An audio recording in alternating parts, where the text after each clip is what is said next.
একটা হলো আমি সবার সামনে ইসলাম গ্রহণ করিনি এবং আমি গত 2 বছর ধরে নামাজ পড়া ও রোজা রাখা শুরু করেছি নিজে নিজেই আমার বিশ্বাস থেকে। তাই আমি চাই যে আপনি সবার সামনে আমাকে ইসলাম ধর্মের কলমা পড়িয়ে দেন। এবং আমার প্রশ্ন হলো, যারা ইসলাম ধর্ম গ্রহণ করেছেন সেটা হলো আমার ঘরে যে মূর্তি পূজা চলছে তা কিভাবে বন্ধ করব এবং কিভাবে এর থেকে রক্ষা পাবো, এবং আমার সাথে আমার পিতামাতাকেও কিভাবে বোঝাবো যে আল্লাহ এক।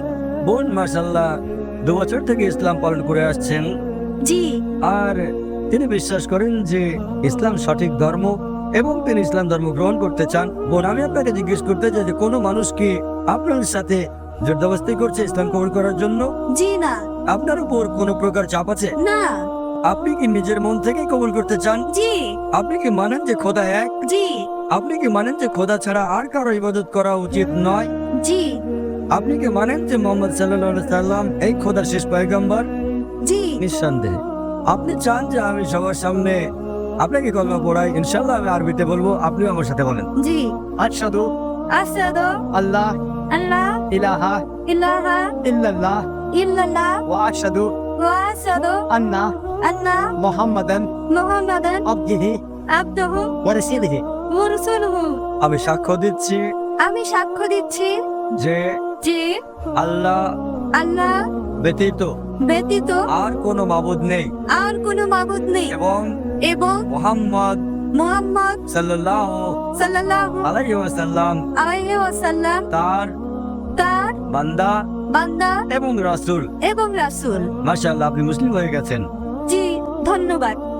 আল্লাহ আপনাকে ভালো রাখুন এবং আমি অনুরোধ করব সব শ্রোতা তারা যেন আপনার জন্য দোয়া করেন এবং আল্লাহ যেন আপনার এই চেষ্টাকে কবুল করেন। আপনার প্রশ্ন ছিল যে কিভাবে আপনি আপনার পরিবার পরিজনদের, আপনার পিতা মাতাকে, আপনার বাবা মাকে কিভাবে ইসলামের দাওয়াত দেবেন এবং কিভাবে এটা প্রমাণ করবেন যে খোদা এক।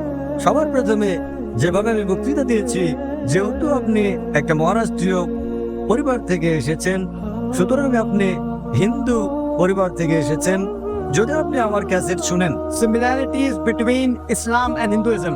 ইসলাম এবং হিন্দু ধর্মের সাদৃশ্য, আমি অনুরোধ করবো ভলেন্টিয়ারদের তারা যেন আমার পক্ষ থেকে আপনাকে এটা উপহার দেয়। আপনি সেই ডিভিডিটা দেখেন এবং সেই ডিভিডি থেকে শিক্ষা গ্রহণের পরে আপনার পিতা মাতা, আপনার পরিবারের সদস্যদের বলেন আপনার এই সাদৃশ্যগুলোকে, হিন্দু ধর্ম এবং ইসলামের, এগুলোকে অন্তর থেকে মেনে চলেন এবং ইনশাআল্লাহ আল্লাহ সুবহানাহু ওয়া তাআলা আপনার পরিবারের সদস্যদের হেদায়েত করবেন।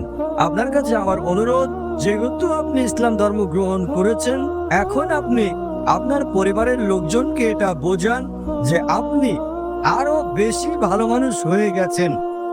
যদি আপনি আপনার পিতামাতা যা বলেন তাদের সেই সব কথা বা আদেশ মেনে চলেন, শুধু সেই আদেশ যা আল্লাহ এবং আল্লাহর রাসূলের বিরোধী, যা কোরআন এবং সহিহ হাদিসের বিরোধী, সেগুলো ছাড়া যেসব কথা, যেসব উপদেশ আপনার পিতামাতা আপনাকে দেবেন, আপনি তা মেনে চলবেন।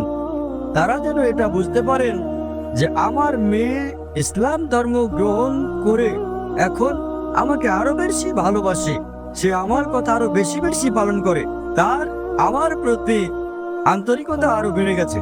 কেননা ইসলামে আছে মায়ের পায়ের নিচে সন্তানের বেহেশত। এই জন্য তাদেরকে আপনার এটা বোঝাতে হবে যে আপনি তাদের আরো ভালো মেয়ে হয়েছেন।